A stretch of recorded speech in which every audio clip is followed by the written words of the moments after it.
ओम सहनाववतु सहनौ भुनक्तु सह वीर्यङ्करवावहै तेजस्विनावधीतमस्तु मा विद्विषावहै। ओम शान्तिः शान्तिः शान्तिः। ओम भद्रं कर्णेभिः शृणुयाम देवाः भद्रं पश्येमाक्षभिर्यजत्राः स्थिरैरङ्गैस्तुष्टुवागुंसस्तनूभिः व्यशेम देवहितं यदायुः। स्वस्ति न इन्द्रो वृद्धश्रवाः स्वस्ति नः पूषा विश्ववेदाः स्वस्ति नस्तार्क्ष्यो अरिष्टनेमिः स्वस्ति नो बृहस्पतिर्दधातु। ओम शान्तिः शान्तिः शान्तिः। हरिः ओम श्री गुरुभ्यो नमः। हरिः ओम। सदाशिवसमारम्भां शङ्कराचार्यमध्यमाम् अस्मदाचार्यपर्यन्तां वन्दे गुरुपरम्परां वन्दे गुरुपरम्पराम्।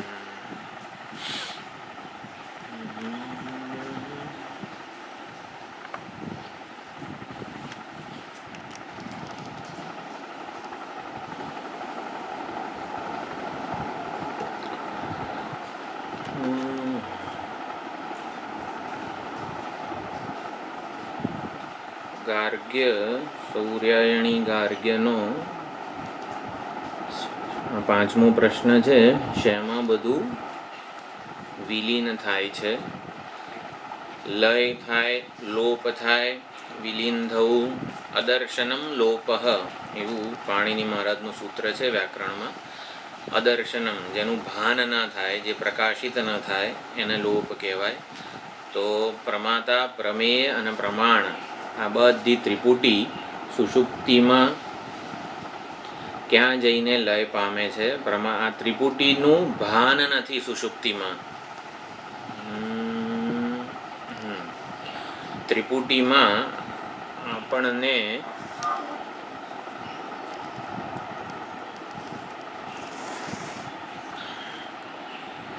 સુષુપ્તિમાં આપણને ત્રિપુટીનું ભાન નથી. તો ત્રિપુટીનું શું થાય છે? તો મંત્ર 7 અને 8 એમાં 7માં તો સામાન્ય રીતે વાત કરી, એવમ હવૈ તત્ સર્વમ પરે આત્મની સંપ્રતિષ્ઠતે. તો સંપ્રતિષ્ઠતે એટલે તન્માત્રતયા અવશિષ્યતે. અવિદ્યા તત્કાર્ય સંસ્કારેભ્ય વ્યતિરિક્તે સ્વયં પ્રકાશ સ્વયં જ્યોતિ સ્વરૂપે આનંદાત્મની સંપ્રતિષ્ઠતે અવતિષ્ઠતે. એટલે આ પરમાત્મા સ્વરૂપે જ અવસ્થિતિ રહેવી એને અહીંયા સંપ્રતિષ્ઠતે કીધું છે. પરે આત્મની સંપ્રતિષ્ઠતે એટલે અધિકરણ સપ્તમી છે. પરે આત્મની એટલે એ લયના આધાર એવા ચેતનમાં, ચેતન જ લયનો આધાર હોઈ શકે છે. જો જડ વસ્તુ લયનો આધાર હોય તો બીજી વખત જ્યારે સર્જન થાય ને ત્યારે આટલું સંવાદિત સર્જન ન હોય. જડ વસ્તુ જેમ કે આપણે સુષુપ્તિમાં પરમાત્મામાં લય કહીએ છીએ, તો પછી જ્યારે જાગ્રત થાય અથવા તો પ્રલય પછીની જ્યારે સૃષ્ટિ સર્જન થતું હોય ત્યારે પણ બધું સંવાદિતામાં હોય છે. દરેક જણ પોતાના ગોલકમાં, ચક્ષુ ઇન્દ્રિય જે છે ચક્ષુ ગોલકમાં જ પાછી આવે છે. એટલે બધાને પોતપોતાના સ્થાને પાછું કાર્યક્ષમ કરવાની પ્રેરણા કોઈક ચેતન જ આપી શકે. એટલે લયનો આધાર ચેતન જ હોઈ શકે. ચેતન કોઈ જડ વસ્તુ આપણા માટે લયનો આધાર નથી.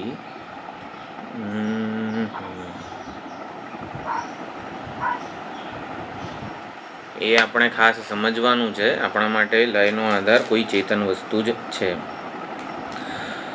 તો 9મો મંત્ર છે, એટલે પહેલાં 8મા મંત્રમાં પૃથ્વી માત્રા એટલે સ્થૂળ વિષયોની વાત થઈ, અને સૂક્ષ્મ કરણો જે છે ઇન્દ્રિયો અને પંચમહાભૂત આ સૂક્ષ્મ, એટલે સ્થૂળ અને સૂક્ષ્મ એના લયની વાત થઈ.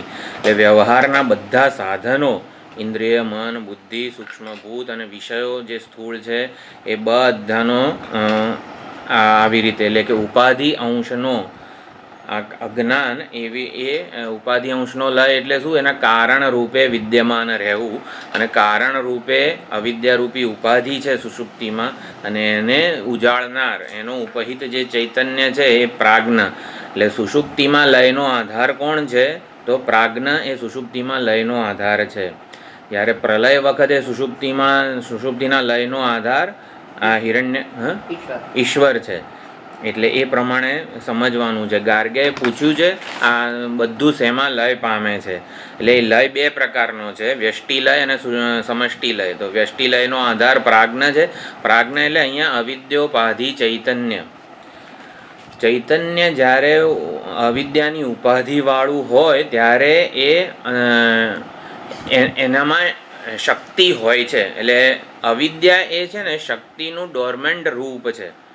અવિદ્યા કોઈ વસ્તુ આપણે જ્ઞાનનો અભાવ એવું નથી કહેતું, બધું પોટેન્શિયલ ફોર્મમાં હોય છે. જેને સાયન્સ અત્યારે એનર્જી કહે છે, એ એનર્જી એ અવિદ્યાનું રૂપ છે. એટલે અવિદ્યા એનર્જી શક્તિ રૂપા છે. એટલે આ બધી શક્તિ બધું પોટેન્શિયલ આ પ્રાજ્ઞમાં છે. અને માટે એને જ પછી માંડુક્યના 6ઠ્ઠા મંત્રમાં એશ સર્વેશ્વર એશોંતર્યામી વગેરે કીધેલું છે.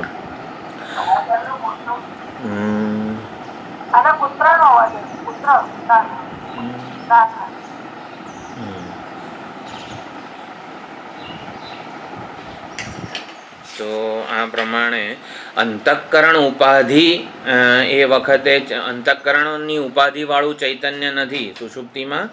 અંતઃકરણ તો લીન થયેલું છે. એટલે અવિદ્યોપાધિ જીવ છે, અવિદ્યોપાધિ ચૈતન્ય છે, એ બચી જાય છે. આપણે એ સમજવાનો પ્રયત્ન કર્યો હતો ઉપાધિ લય અને ઉપહિતનો લય કઈ રીતે થાય છે સુષુપ્તિમાં. તો ઉપાધિનો લય સમજ્યા, બધું એના કારણ રૂપે હોવું, વિદ્યમાન હોવું, એ ઉપાધિનો લય છે. ઉપહિતનો લય એટલે શું? તો ઉપહિત એ શું છે? ઉપાધિથી સંબંધિત રૂપ. જ્યારે કોઈક જેમ કે આપણે કોઈ રમણભાઈ એક શિક્ષક છે. એટલે રમણભાઈ જ્યારે શાળામાં જાય, પ્રિન્સિપાલ હોય, શિક્ષક હોય, તો એ શિક્ષક એ રમણભાઈનું ઉપહિત રૂપ કહેવાય. એટલે શિક્ષક રૂપી ઉપાધિ ધારણ કરે ત્યારે જે માસ્તર જેને કહેવાય એનું ઉપહિત રૂપ કહેવાય. તો જ્યારે રમણભાઈ ઊંઘી જાય ત્યારે શિક્ષકનું શું થાય છે? એટલે કે ઉપાધિ જ્યારે એના કારણ રૂપે હોય ત્યારે ઉપહિતનું શું થાય છે? તો ઉપહિતનું લય એટલે શું? તો જે મેઇન ઉપાધેય છે એનાથી એની જુદાઈ ન રહેવી, એ જ ઉપહિતનો લય છે. જેમ કે પરમાત્મા જ આપણું મૂળ સ્વરૂપ છે, તો સુષુપ્તિમાં પરમાત્મા સાથેની જુદાઈનો ભ્રમ રહેતો નથી. એટલે ઉપાધિ સંબંધિત રૂપ ન રહેવું એ જ ઉપહિતનો લય છે. તો આ પ્રમાણે આ સુષુપ્તિ અવસ્થાના વિચારને આપણે સમજવાનું છે. એટલે જુદાઈ પરમાત્મા સાથેની આપણી કલ્પિત જુદાઈ અથવા તો જુદાઈનો ભ્રમ રહેતો નથી, એ જ આ ઉપહિતનો લય છે. અને એ ઉપહિતનો લય એટલે શું? એ 9મા મંત્રમાં સમજાવ્યું. એષહિ દ્રષ્ટા સ્પષ્ટા શ્રોતા ઘ્રાતા રસયિતા મંતા બોદ્ધા કરતા. આ આપણો ભોગતા છે, ભોગતા રૂપ, જેને આપણે હું કહીને જીવાત્મા કહીએ છીએ. એ શય જે આપણે સૂતેલો છે એને જ કહી રહ્યા છીએ. એ શય જો આ ઊંઘે છે ને એ જ, એમ કરીને આપણું જે અજ્ઞાન કલ્પિત વ્યક્તિત્વ જે આને આપણે હું કહીએ છીએ એ, એટલે દ્રષ્ટા સ્પષ્ટા આ બધું કરતા સુધીનું આપણું પોતાનું જેને વ્યક્તિત્વનું રૂપ કહેવાય, ઉપહિત કહેવાય, એ ઉપહિત શું થાય? વિજ્ઞાનાત્મા પુરુષ. એ હકીકતમાં વિજ્ઞાનાત્મા પુરુષ છે. એમાં વિજ્ઞાનાત્માનું આપણે વ્યુત્પત્તિ સમજ્યા હતા. વિજ્ઞાન જ જેનું સ્વરૂપ છે એવું. તો એને કુટસ્થ ચૈતન્ય કહેવાય, સાક્ષી ચૈતન્ય કહેવાય કે પ્રત્યેગાત્મા કહેવાય, આ ત્રણેય. અને પુરુષ એટલે સમગ્ર ઉપાધિને ચેતનતાથી પૂરી દેનારો છે, પૂર્ણ કરનારો છે, માટે એને પુરુષ કહ્યો છે. તો આ જે જીવાત્મા છે એ વિજ્ઞાનાત્મા પુરુષ એ કુટસ્થ ચૈતન્ય સ્વરૂપે અવશિષ્ટ રહે છે. અને જ્યારે જીવાત્મા પોતાનું ઉપાધિ સાથેનું તાદાત્મ્ય ન હોય, ઉપહિત રૂપ સંકેલી લે ને, ત્યારે એ પરમાત્માથી જુદો રહેતો નથી. પરમાત્મા સાથે એક થઈ જાય છે, પરમાત્મા સાથેનું તાદાત્મ્ય થઈ જાય છે. આ બધા વાક્યો છે એક થઈ જાય છે એટલે શું? એક નહોતો ને એક થયો. એટલે સુષુપ્તિમાં શું થાય છે એ સમજવાનું છે. પરમાત્મા સાથેની જુદાઈનો ભ્રમ રહેતો નથી, જુદાઈ રહેતી નથી એવું કહો. અને થોડુંક વધારે શું કહેવાય, સમજવા માટે એવું સમજવાનું છે કે જુદાઈનો ભ્રમ રહેતો નથી. એટલે ઉપહિત એ વિજ્ઞાનાત્મા પુરુષ જે કુટસ્થ ચૈતન્ય છે એ બ્રહ્મ સ્વરૂપે સહ એ જે કુટસ્થ જે છે એ પરે અક્ષરે આત્મની સંપ્રતિષ્ઠતે. તો આ પ્રમાણે અહીંયા તત્વમસી મહાવાક્ય જેવો ઉપદેશ આપી દીધો કે જે વિજ્ઞાનાત્મા પુરુષ છે, જે પ્રજ્ઞાન છે, જે પ્રત્યેગાત્મા છે એ જ પરે અક્ષરે આત્મની સંપ્રતિષ્ઠતે એ બ્રહ્મ છે, અથવા તો જે કુટસ્થ ચૈતન્ય જ આ પરમાત્મા છે એ પ્રમાણેનું અહીંયા ઐક્યનું જ્ઞાન કરાવ્યું. તો આ પ્રમાણે સુષુપ્તિના અવસ્થાનો જે અનુભવ છે એ આપણને આવી રીતે ઐક્યનું જ્ઞાન સુધી લઈ જાય છે. હવે એટલે વિજ્ઞાનાત્મા પુરુષ એટલે પ્રત્યેગાત્મા, અને એનું ઉપાધિ સંબંધિત રૂપ ન રહે એ જ એનો પરમાત્મામાં લય છે. તો આ પ્રમાણે સમજવાનો પ્રયત્ન કર્યો. મેં ગ્રુપમાં જે લખ્યું હતું કે ત્રિપુટીના અધિષ્ઠાનને જાણવાનો પ્રયત્ન જ્યાં સુધી જ, આની આ વસ્તુની થોડી ઘણી ચર્ચા ગયા ક્લાસમાં કરી હતી. આ ત્રિપુટીના અધિષ્ઠાનને જ્યાં સુધી જાણવાનો પ્રયત્ન છે ત્યાં સુધી એ જણાય એવું નથી. આપણે વિચાર કર્યો હતો કે બંધ આંખે મારે બંધ આંખવાળા ચહેરાને જોવો છે. એટલે આંખો બંધ હોય ને ત્યાં સુધી એ બંધ આંખવાળો ચહેરો જોઈ શકાય નહીં, અને જ્યાં સુધી એ ચહેરાને જોવાનો જાણવાનો પ્રયત્ન છે ને ત્યાં સુધી એ જણાવવાનો નથી. એટલે એ પ્રમાણે બંધ આંખવાળો ચહેરો આપણે જોઈ જ ન શકીએ. તો બંધ આંખવાળો ચહેરો એ નિર્વિશેષ આનંદ અથવા તો નિર્વિશેષ આત્મ સ્વરૂપ છે. હવે નિર્વિશેષ આત્મ સ્વરૂપ બંધ આંખવાળો ચહેરો આપણે આંખો ખુલ્લી રાખીને જોઈ ન શકીએ. એટલે કે એને જોવાનો જાણવાનો પ્રયત્ન છે ત્યાં સુધી એ જણાવવાનો નથી. તો નિર્વિશેષ આત્મ સ્વરૂપ મારે આત્માને પરમાત્માને જાણવો છે, જ્ઞાતાપણું, નોવરનેસ જેને કહેવાય છે, એ જ્યાં સુધી આપણે મારે જોવો છે. તો ત્રિપુટીના અધિષ્ઠાનની જ્યારે સુષુપ્તિના આધારે ચર્ચા થાય ત્યારે મારે એ લયના આધારને જાણવો છે, મારે એ લયના આધારને જાણવો છે, નિર્વિશેષ ચૈતન્યને જાણવું છે. તો આ પ્રમાણે ત્રિપુટીના અધિષ્ઠાનને જાણવાનો પ્રયત્ન જ એને વધારે ને વધારે દૂર મોકલે છે, આપણાથી વધારે ને વધારે દૂર થાય છે. તો ત્રિપુટીનું અધિષ્ઠાન કઈ રીતે, તો શાસ્ત્રો અને આચાર્યોએ જ કહેવું પડે કે ત્રિપુટીનું અધિષ્ઠાન તું સ્વયં છે. એટલે કે ત્રિપુટીનો પ્રકાશક એ જ ત્રિપુટીનું અધિષ્ઠાન છે. તો ત્રિપુટી ક્યાંક પરોક્ષ રૂપે જ હોય, અને ત્રિપુટીનું અધિષ્ઠાન મારાથી પરોક્ષ નથી, દૂર નથી, દેશ અને કાળના અંતરવાળું નથી. ત્રિપુટી એટલે સમગ્ર ભોગતા, ભોગ્ય, ભોગકરણ વગેરે જે છે બધી ત્રિપુટી, પ્રમાદા, પ્રમેય, પ્રમાણ, એનું જે અધિષ્ઠાન છે જેના આધારે એ જણાય છે એ ત્રિપુટીનો પ્રકાશક માત્ર છે. આ વેદાંતનું અંતિમ તાત્પર્ય છે કે જે વેદાંત શાસ્ત્ર આપણને પહોંચાડવા માગે છે. અધિષ્ઠાન પ્રકાશક અથવા તો દ્રષ્ટા જ છે, દ્રષ્ટાનું સ્વરૂપ જ છે. સ્વપ્ન અવસ્થાના ઉદાહરણથી આપણે સ્પષ્ટપણે સમજી શકીએ છીએ કે જે આપણને સમગ્ર સ્વપ્ન જગત જણાયું, એનો વ્યવહાર જણાયો, એમાં વ્યવહાર કરનારો હું પણ જણાયો. પ્રમાદા, પ્રમેય અને પ્રમાણની ત્રિપુટી રૂપે સમગ્ર વ્યવહાર થયો સ્વપ્નમાં. એ સ્વપ્નના વ્યવહારનું, સ્વપ્ન જગતનું અધિષ્ઠાન કોણ હતું? તો હુંથી અન્ય કોઈ નહોતું. જાગ્રત દ્રષ્ટા જે જોઈ રહ્યો હતો એનાથી જ આ સમગ્ર વ્યવહાર કલ્પાયેલો હતો. એટલે ત્રિપુટી, સ્વપ્નની ત્રિપુટીનું અધિષ્ઠાન કોણ હતું? સ્વપ્નનો દ્રષ્ટા જ હતો.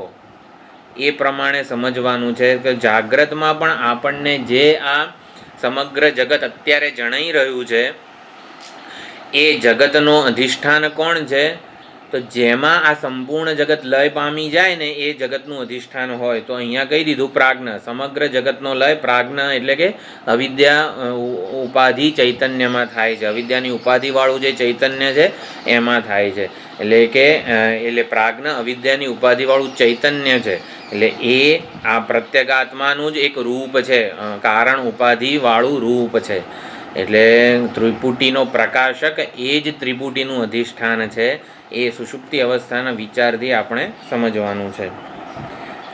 એટલે જ્ઞાતાપણું જ્યારે છોડીશું ત્યારે જ નિર્વિશેષ આત્મચૈતન્ય, નિર્વિશેષ પરમાત્મા સ્વરૂપે અવશિષ્ટ રહીએ જ છીએ સુષુપ્તિમાં. અને જાગ્રત અને સ્વપ્નમાં નથી એવું નથી, પરંતુ ઉપાધિના અધ્યારોપવાળું રૂપ છે પરમાત્માનું.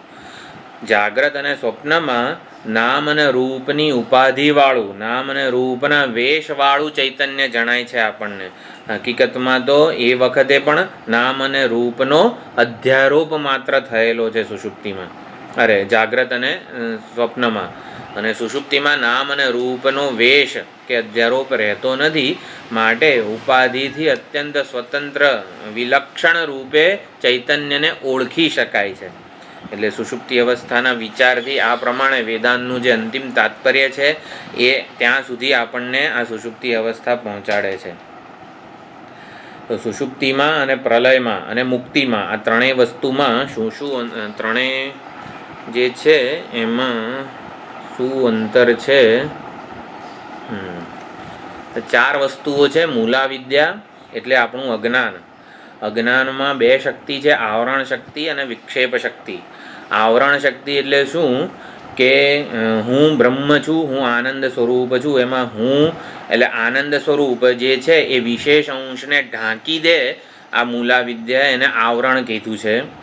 આ દોરી છે એમાંથી દોરી અંશ વિશેષ છે અને આ છે એ સામાન્ય અંશ છે. તો વિશેષ અંશને ઢાંકી દે એને આવરણ કીધું છે. વિશેષ અંશની જગ્યાએ સાપ બીજો કોઈક અધ્યસ્ત વિશેષ અંશને પ્રોજેક્ટ કરે એને વિક્ષેપ કીધું છે. એટલે આ દોરી છે એના બદલે આપણને આ સાપ છે એવું જણાય, એને વિક્ષેપ કીધું છે. એટલે સામાન્ય પર વિશેષ જે નથી એનો અધ્યારોપ કરે એ વિક્ષેપ શક્તિ છે. અને તાદાત્મ્ય અધ્યાસ, જો અવિદ્યા એટલું જ ખાલી સાપ બતાડે છે એવું નથી કરતી, સાપમાં સત્ય બુદ્ધિ પણ જન્માવે છે. તો એને સત્ય બુદ્ધિ થાય સાપમાં, એને તાદાત્મ્ય અધ્યાસ કહેવાય છે. તાદાત્મ્ય અધ્યાસનું બીજું કોઈ ઉદાહરણ? તાદાત્મ્ય અધ્યાસ એટલે શું સમજવું છે આપણે? તાદાત્મ્ય અધ્યાસ નહીં, તાદાત્મ્ય અધ્યાસ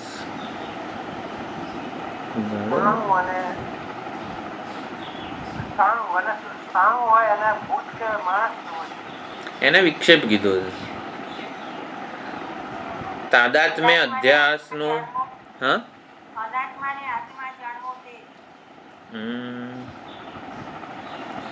થોડુંક રિફાઇન કરવું છે એ વાક્યને.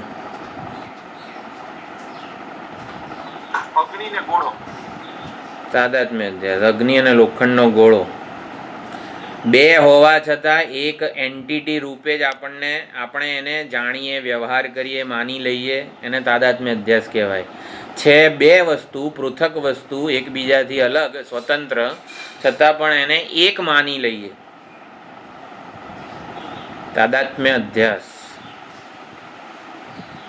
જો તાદાત્મ્ય અધ્યાસ सफेद रंग नहीं, इतना बता वो डीप में नहीं जाने का. Colourless light, colourless light.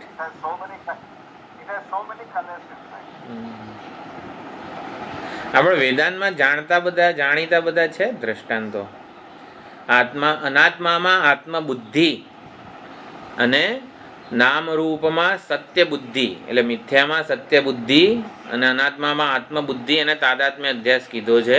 આ તો ટેકનિકલ બધી વસ્તુઓ છે, પણ આપણે સમજવાનું શું છે તાદાત્મ્ય અધ્યાસથી?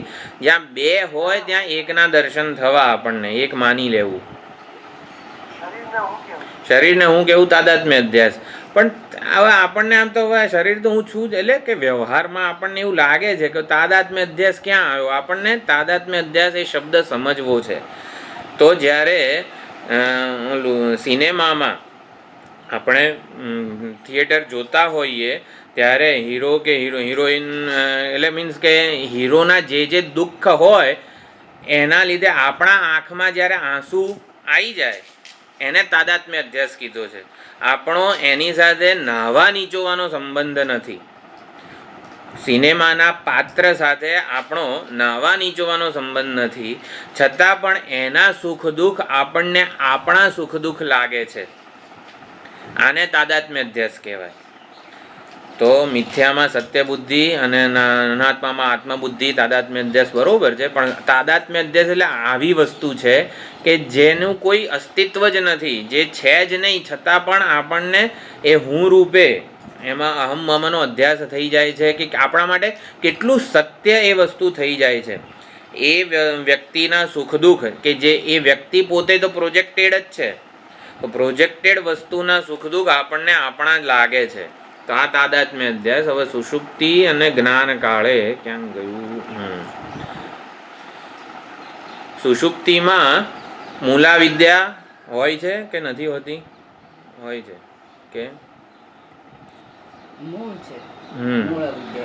મૂલા વિદ્યા હોય, આવરણ હોય, વિક્ષેપ હોય છે સુષુપ્તિમાં. હા, વિક્ષેપ નથી અને તાદાત્મ્ય અધ્યાસ નથી સુષુપ્તિમાં. હવે જીવન મુક્તિ જ્ઞાન કાળે શું થાય છે? જીવન મુક્તિ વખતે મૂલા વિદ્યા નથી, જ્ઞાન થાય. જીવન મુક્તિ કાળે મૂલા વિદ્યા નથી, આવરણ નથી અને તાદાત્મ્ય અધ્યાસ નથી. વિક્ષેપ રહી જાય છે જીવન મુક્તિ કાળે. અને વિદેહ મુક્તિમાં વિક્ષેપ પણ નથી. તો વિક્ષેપ, સાપ દેખાવો એ કંઈ આપણી સમસ્યા નથી, સાપને સત્ય માનવો એ આપણી સમસ્યા છે. એટલે જીવન મુક્તિમાં આ જગત કે આ દેહરૂપી વિક્ષેપ તો હોય જ છે, જણાય છે, તો વિદેહ મુક્તિમાં એ પણ નથી રહેતો. મૂળ સમજવાનું છે આપણને કે પ્રતીતિ એટલે વિક્ષેપ જે છે, સાપની પ્રતીતિ આપણી વેદાંતમાં સમસ્યા નથી. સાપને સત્ય માનવો. તો શરીર, ઇન્દ્રિય, મન, બુદ્ધિ, અનાત્મા અને સમગ્ર નામ રૂપાત્મક જગતની પ્રતીતિ ચાલુ રહે છે જ્ઞાન કાળે, જીવન મુક્તિ કાળે. પરંતુ એમાં સત્યત્વનો જે ભ્રમ હતો ને એ તાદાત્મ્ય અધ્યાસ દૂર થઈ જાય છે. એટલે સુષુપ્તિ, પ્રલય અને મુક્તિ એ ત્રણ અવસ્થાઓનો થોડોક આપણે એટલે એ પ્રમાણે લયનો આધાર શું છે, જે પાંચમો પ્રશ્ન સૌર્યાયણી ગાર્ગે પૂછેલો છે એના ઉપર થોડોક આપણે વિચાર કરી લઈએ. તો લીન થવું, લય થઈ જવો, ઉપાધિ અંશનો લય એટલે અદર્શનમ લોપઃ. ત્યાં ઉપાધિ અથવા તો નામ રૂપાત્મક જગત છે એનું ભાન રહેતું નથી. તો ભાન ન રહેવું એ જ ઉપાધિનો લય છે. જગતની સિદ્ધિ ત્યાં થઈ શકતી નથી. સૌષુપ્તની દ્રષ્ટિએ ત્યાં કોઈ જગત નથી. આપણને લાગે કે પલંગ ઉપર તો ઊંઘ્યો છે, પલંગ છે, મકાન છે, બધી વસ્તુઓ છે એનું, તો ક્યાંથી જગતનો લય થઈ ગયો? તો પ્રાજ્ઞમાં એટલે વ્યષ્ટિ ઉપાધિમાં એના માટે સંપૂર્ણ જગત એના પ્રાજ્ઞમાં જ લીન એટલે એની અંદર જ લીન પામેલું છે. સમગ્ર જગત એ જે સૂઈ ગયો છે ને એમાં જ લય પામેલું છે. એના માટે એનું જે જગત હતું એ બધું એ પ્રાજ્ઞ રૂપે જ અવશિષ્ટ રહેલું છે. એટલે સુષુપ્તિમાં અને પ્રલયમાં, સુષુપ્તિમાં વ્યષ્ટિ ઉપાધિમાં લય છે, વ્યષ્ટિ ઉપાધિ ઉપહિત ચૈતન્યમાં લય છે. અને પ્રલય વખતે સમષ્ટિ ઉપાધિ ઉપહિત ચૈતન્ય એટલે કે જ્યારે હિરણ્ય ગર્ભ પણ સૂઈ જાય ત્યારે એ અંતર્યામી કે કારણ જેને કહેવાય છે સમષ્ટિ કારણ પ્રપંચ ઉપહિત ચૈતન્ય ઈશ્વર, એમાં બધું લય પામેલું હોય છે. આ બંને લય વખતે સુષુપ્તિ અને પ્રલય આ બંને પ્રકારના લય વખતે ઉપાધિ અંશ રહી જાય છે. એના કારણ રૂપે જેમ આપણે કીધું ને અજ્ઞાન રહી જાય છે. એટલે બંને સવિશેષ લય છે, સોપાધિક લય છે, ઉપાધિ સહિતનો લય છે. અને માટે એ નિરુપાધિક લય નથી. મુક્તિ જ એક નિરુપાધિક લય છે. એટલે મુક્તિ એ સાવશેષ લય નથી, નિરવશેષ લય છે. એમાં કોઈ ત્યાં ત્રીજો લય એ આત્યંતિક લય કહેવામાં આવેલો છે. તો જ્ઞાન કે મુક્તિ એ આત્યંતિક લય છે, બોલો સાવશેષ લય છે, એ સમજવાનું છે. એટલે મોક્ષમાં જગતનો પણ સુષુપ્તિ અને મોક્ષ એનો તફાવત થોડો સમજીએ તો મોક્ષમાં જગતનો લય અપ્રતીતિ પર નિર્ભર નથી. જીવન મુક્તિ કાળે જગતની આ શરીરની પ્રતીતિ ચાલુ રહે છે, પણ આપણે જોયું તાદાત્મ્ય અધ્યાસ ત્યાં રહેતો નથી. માટે કાર્ય કાર્યના સંસ્કારો, આ શરીર ઇન્દ્રિય મન બુદ્ધિ કાર્ય કહેવાય, એના સંસ્કારો બધી વાસનાઓથી માંડીને બધું, અને કારણ, આ ત્રણનું સનાતન અસત્વ. અસત્વ એટલે એ ક્યારે હતું જ નહીં, માત્ર દેખાડો જ હતો, એને અસત્વનું ભાન કહેવાય છે. કાર્યના સંસ્કારો અને એનું કારણ, આ ત્રણ વસ્તુઓનું સનાતન અસત્વ પ્રતીત થાય છે મુક્તિમાં, જ્ઞાનકાળે. જ્યારે સ્વપ્નમાંથી જાગી જઈએ આપણે, ત્યારે આખું સ્વપ્નનો બધો વ્યવહાર, એના સંસ્કારો અને સ્વપ્ન જગતનો વ્યવહાર, કે આ બધાનું કારણ, આ ત્રણ વસ્તુનું અસત્વ કેવું આપણને પ્રતીત થાય છે. હા, કશું હતું નહીં છતાં બધું દેખાયું. સ્વપ્નમાંથી ઉઠીએ ત્યારે આપણને કેવું જ્ઞાન થાય છે? જે કંઈ પણ મેં જોયું એ નહોતું છતાં દેખાયું. એટલે માત્ર દેખાડો જ હતો, દેખાડાથી વધારે કંઈ જ એની સત્તા નહોતી, પ્રતીતિ માત્ર જ હતી. એમાં કંઈ સત્ય હતું નહીં, મારાથી જુદું કંઈ નહોતું ત્યાં. જો સ્વપ્ન, આ એક વાક્ય છે, સ્વપ્ન જગતનો જે કંઈ અનુભવ હતો એ મિથ્યા હતો. સ્વપ્નમાં મિથ્યા વ્યવહાર છે, મિથ્યા જગત છે. સ્વપ્ન જગત, સ્વપ્નનો વ્યવહાર, આ બધું મિથ્યા છે. સ્વપ્નમાં પણ કરતા ભોગતા રૂપે જે અનુભવાયો હતો, જેણે સ્વપ્નમાં બહુ લાડુ ખાધા હતા, એ જીવ પણ મિથ્યા હતો. એટલે શું સમજવાનું? સ્વપ્નનો બધો જ અનુભવ મિથ્યા પ્રતીતિ માત્ર હતો. એટલે આપણને જાગ્રતનો પણ આ બધો અનુભવ સ્વપ્ન જેવો જ છે, જાગ્રત જગત પણ સ્વપ્ન જેવું જ છે, માટે જાગ્રત જગત પણ મિથ્યા છે એવું સમજવાનું નથી. સ્વપ્ન જગત મિથ્યા છે, સ્વપ્ન જગતનો વ્યવહાર પણ મિથ્યા છે. મિથ્યા કહીને આ વેદાંતિએ છૂટી નથી જવાનું, સત્ય સુધી પહોંચાડવાનું છે વેદાંતે. એટલે સ્વપ્ન જગત મિથ્યા છે, સ્વપ્નનો વ્યવહાર મિથ્યા છે. એટલે શું? ઇઝ ઇક્વલ ટુ, એટલે શું? સ્વપ્નનો અનુભવ જેણે કર્યો તો એ સત્ય છે. જો સ્વપ્ન તો મિથ્યા છે એવું કહીને આપણે છે ને છૂટી જઈએ. ઘડો તો મિથ્યા છે, સર્પ તો મિથ્યા છે, એટલે પણ શું આટલું બધું પરસેવો વળ્યો, ભય કંપન બધુંય થયું, ક્યાંથી મિથ્યા હોય? એટલે સર્પને મિથ્યા કહીને વેદાંત ભાગી નથી જતું, સ્વપ્નને મિથ્યા કહીને પણ વેદાંત વિચારણા પૂરી નથી થઈ જતી. એ ક્યાં સુધી લઈ જાય છે આપણને? તું સત્ય છે, જેના આધારે તને સ્વપ્ન જગત જણાવ્યું તું, સ્વપ્નનો અનુભવ કરનારો સત્ય છે, એ પહોંચાડવું છે. સ્વપ્ન મિથ્યા જેવું આપણે 1000 વખત આપણે સમજ્યા છીએ સ્વપ્નની વિચારણાથી, પણ સ્વપ્નની વિચારણાથી સમજવાનું શું? જેણે આ સ્વપ્નનો અનુભવ કર્યો ને એ સત્ય છે. તો આ પ્રમાણે આ મોક્ષ જીવન મુક્તિ કાળે શું થાય છે? અસત્વ, જે 3 વસ્તુઓ જોઈ, કાર્યના સંસ્કારો અને કારણનું સનાતન અસત્વ એટલે મિથ્યાત્વ, એ પ્રતીત થતું રહે છે જીવન મુક્તિ કાળે. એ સ્વપ્નમાં એટલે ખાલી આ બધું દેખાય છે. સ્વપ્નમાંથી જાગીએ ત્યારે આપણને જે નિશ્ચય થાય છે એવો ને એવો જ નિશ્ચય જાગ્રત કાળે પણ જાગ્રત જગતમાંથી થઈ શકે છે. આ સમગ્ર જાગ્રત જગત, એનો વ્યવહાર, એ વ્યવહાર કરનારો હું જીવ, એ પણ શેમાં જણાઈ રહ્યા છે? એ 3 વસ્તુઓ મિથ્યા છે, મિથ્યા પ્રતીતિ માત્ર છે, દેખાવ જ છે. અને એનો જે અનુભવ કરનારો હું છું, જેના આધારે અનુભવ થઈ રહ્યો છે, એ હું જ સત્ય છું. તો જાગ્રત જગત પણ મિથ્યા છે સ્વપ્નની જેમ. એ વાક્યનો અર્થ શું? હું સત્ય છું. જેને એનો અનુભવ થઈ રહ્યો છે, જે જાગ્રતના બધા અનુભવોને ઉજાળી રહ્યો છે, સમગ્ર જાગ્રતનું પ્રમેય અને સમગ્ર જાગ્રતનો જે દરેક અત્યાર સુધીનો પ્રમાતા, આ જાગ્રત પ્રમેય અને જાગ્રત પ્રમાતા હું જ છું. અથવા તો થોડુંક ટેકનિકલ ભાષામાં કહીએ તો જાગ્રતનો પ્રમાતાને હું જ સત્તા અને સ્ફૂર્તિ પ્રદાન કરું છું, અને જાગ્રત પ્રમેય મારાથી જુદું નથી. જો ઉપાધિ અને ઉપહિતમાં છે ને સમજવાનું એ કે ઉપાધિ સ્વતંત્ર નથી અને ઉપહિત રૂપે હું જ છું. ત્યાં ઉપાધિ મારાથી જુદી નથી અને ઉપહિત તો મારું જ સ્વરૂપ છે. એટલે ઉપાધિ અને ઉપહિતમાં હું જ ઉપાધિ છું અને હું જ ઉપહિત છું એવું નથી સમજવાનું. જાગ્રત પ્રમેય મારાથી જુદું નથી અને જાગ્રત પ્રમાતા રૂપે હું છું.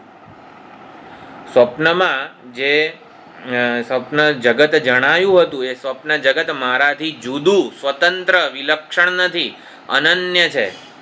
અને સ્વપ્નનો જે વ્યવહાર કરનારો ચેતન હતો એ બધા ચેતન જીવો રૂપે હું જ હતો. તો લાડુ રૂપે કોણ હતું અને લાડુ ખાનાર રૂપે કોણ હતું? સ્વપ્નમાં લાડુ કોણ હતો અને લાડુ ખાનાર હું હતું.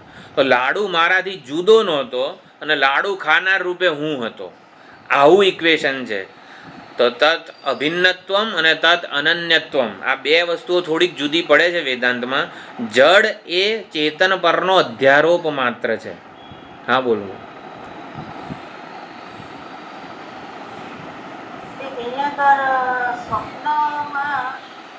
સ્વતંત્ર તમારી અનુભૂતિ હોય છે, જ્યારે જાગ્રતમાં બધાને એક અનુભૂતિ થઈ શકે છે. સપોઝ કે અત્યારના અમે આટલા બધા સાંભળી રહ્યા છીએ તો બધા તમને સાંભળી શકે છે. એ મને ડિફરન્સ હજી સમજાતો નથી. આપણે એવું માનીએ છીએ કે આ એક જ જાગ્રત જગત આપણને બધાને અનુભવાય છે, પણ હકીકતમાં આપણે જે જોવા માગીએ છીએ ને એ જ જગત જાત સાથે આપણો વ્યવહાર થતો હોય છે. હકીકતમાં એવું છે. એટલે જાગ્રત જગત બધાને સમાન રીતે અનુભવાય છે એવું નથી. આપણી મનોવૃત્તિ જે, એટલે જાગ્રત જગત પણ આ આપણા માટે પ્રાતિભાષિક જ છે. આપણે વ્યાવહારિક જગતમાં રહેતા નથી, આપણે પ્રાતિભાષિક જગતમાં જ વ્યવહાર કરીએ છીએ. આપણા પોતાના પ્રોજેક્ટેડ જગતમાં વ્યવહાર કરીએ છીએ. એવું છે. હા, એટલે આપણા બધાના કર્મો એવા હોય. હા,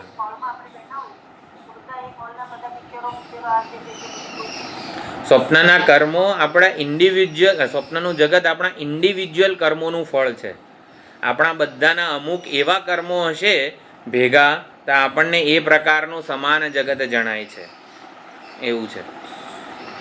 પણ વેદાંત તો એવું જ કહે છે કે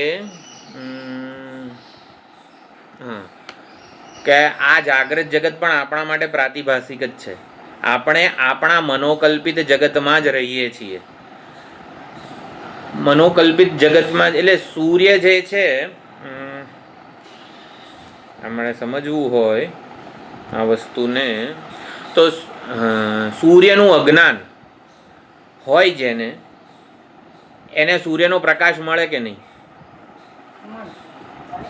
મળે. બધાને એક સરખો કેમ આમ ના છે એવું? આને સૂર્ય કહેવાય. આપણને નાના હતા ચાંદામામાં સુરત દાદા બધી વાર્તાઓ કહેતા હતા આપણને, એટલે આપણને ખબર સુરત દાદા આ કહેવાય, ચંદામામા આ કહેવાય, આમ તેમ બધું આપણને ખબર હોય. જે બાળકને કોઈએ આવી વાર્તા કીધી જ ના હોય, સ્કૂલમાં એને ખબર ના પડી હોય કે આ સૂરજ કહેવાય, તો એના માટે સૂરજ છે કે નહીં? હા, તો બસ આવું છે. ભલે સૂર્યપ્રકાશમાં જ એના જીવનનો વ્યવહાર થતો હોય કે બધું થતું હોય, એના માટે સૂર્ય એટલે પોતાનાથી ભિન્ન વસ્તુઓની સિદ્ધિ ક્યારે થાય છે? જ્યારે પ્રકાશી એના ચૈતન્યના પ્રકાશમાં એ વસ્તુ આવે એટલે ત્યારે જ એના માટે એ વસ્તુ છે એવું સાબિત થાય છે. થોડોક ભેદ આ રીતે છે. સૂરજનું અજ્ઞાન હતું એના માટે સૂરજ નથી એવું જ કહેવાય. ભલે ને સૂરજના પ્રકાશમાં એ વ્યવહાર કરે છે, પણ એવું સમજવાનું છે. એટલે જાગ્રત મોક્ષમાં શું હોય છે? કાર્યના સંસ્કારો અને કારણ, આ ત્રણેયનું સનાતન અસત્વ કંઈ હતું જ નહીં. એ માત્ર પ્રતીતિ કે દેખાવ રૂપ જ હતું એવું આપણે સમજવાનું છે. એટલે એવો નિશ્ચય, એટલે નિરુપાધિક આત્મામાં લય થાય છે. આપણે વિચાર કર્યો સ્વપ્ન જગતનો અનુભવ મિથ્યા છે. સ્વપ્ન મિથ્યા છે એટલે શું સમજવાનું? એ વાક્ય અધૂરું છે. સ્વપ્ન મિથ્યા છે એ વાક્ય અધૂરું છે, એ ત્યાં પૂરું થતું નથી. સ્વપ્ન મિથ્યા છે ઇઝ ઇક્વલ ટુ હું સત્ય છું, સ્વપ્નનો અનુભવ કરનાર હું સત્ય છું, એવું સમજવાનું છે. એટલે એ પ્રમાણે મારા સિવાય બીજું કોઈ ત્યાં હતું નહીં. તેવી રીતે જાગ્રતમાં પણ મારા સિવાય બીજું કંઈ નથી. આ બધા જે કંઈ પણ છે ઉપાધિ ઉપેદ એ બધા મારી જ કલ્પના છે, મારા વડે જ જણાઈ રહ્યા છે, મારા વડે જ વ્યવહાર કરી રહ્યા છે.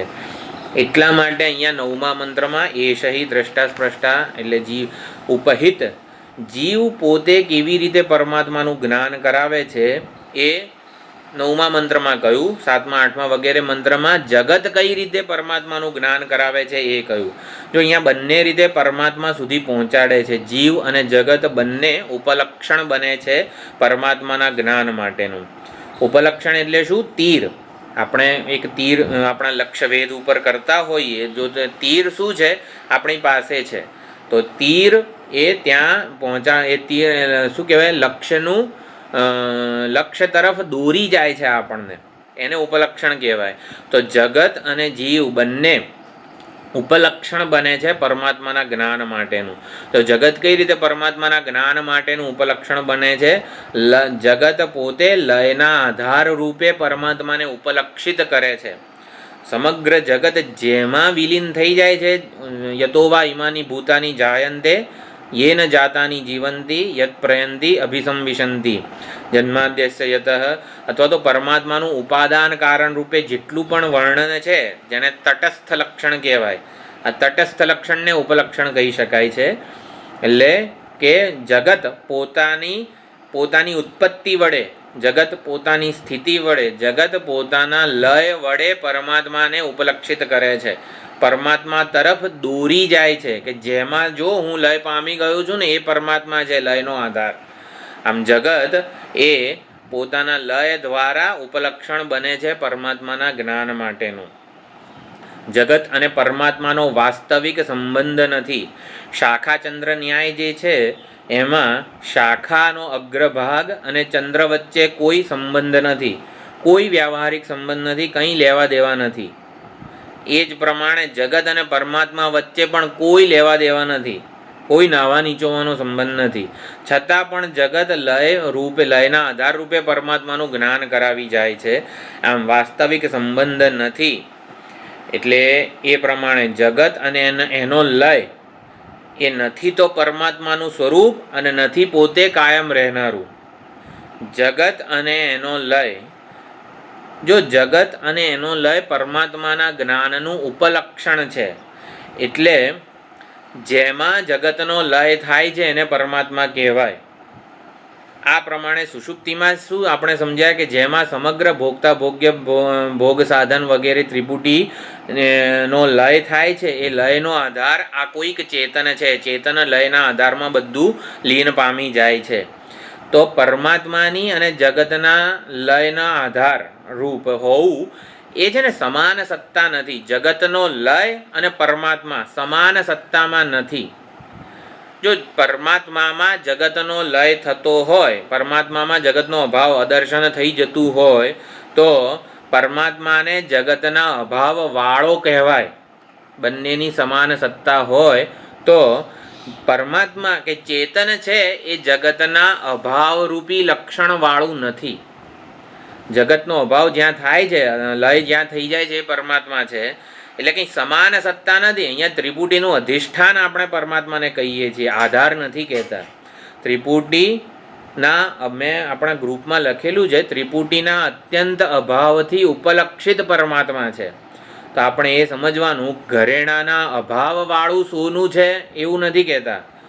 જેમાં ઘરેણાના અભાવથી ઉપલક્ષિત છે ને એ અધિષ્ઠાન સુવર્ણ છે એવું કહેવા માંગીએ છીએ. નકર તો સુવર્ણ ઘરેણાના અભાવરૂપી વિશેષણ વાળું થઈ જાય. તો ઘરેણાનો અભાવ એ કોઈ એડજેક્ટિવ નથી, એટ્રીબ્યુટ નથી સુવર્ણનું. સુવર્ણને ઘરેણાના ભાવ કે અભાવ સાથે કોઈ લેવા દેવા નથી. આ વસ્તુને બંધ થઈ ગયું.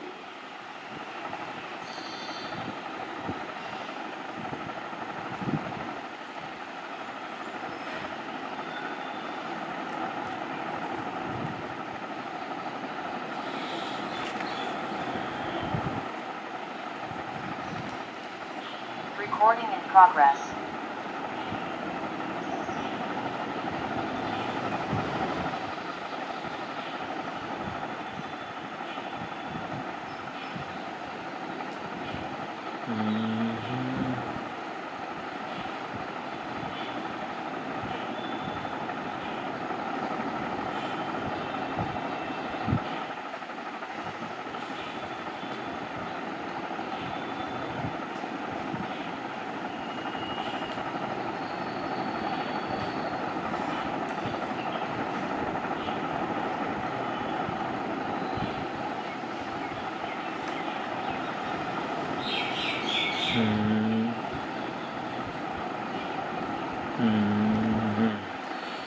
સુવર્ણ અને ઘરેણાના ભાવ કે અભાવ સાથે કોઈ સંબંધ નથી. સુવર્ણને પૂછીએ કે એ તો કયા ઘરેણા, કોની વાત કરો છો, એને કંઈ નાવા નીચોવાનો સંબંધ નથી. તો એવી રીતે જગત સાથે પરમાત્માનો કોઈ સીધો સંબંધ નથી. જગતનો લયનો આધાર પરમાત્મા કે ચૈતન્ય છે એવું નથી. જગતના લયથી ઉપલક્ષિત એટલે કે ત્રિપુટીનું અધિષ્ઠાન આપણે કહીએ છીએ પરમાત્મા છે. તો આ પ્રમાણે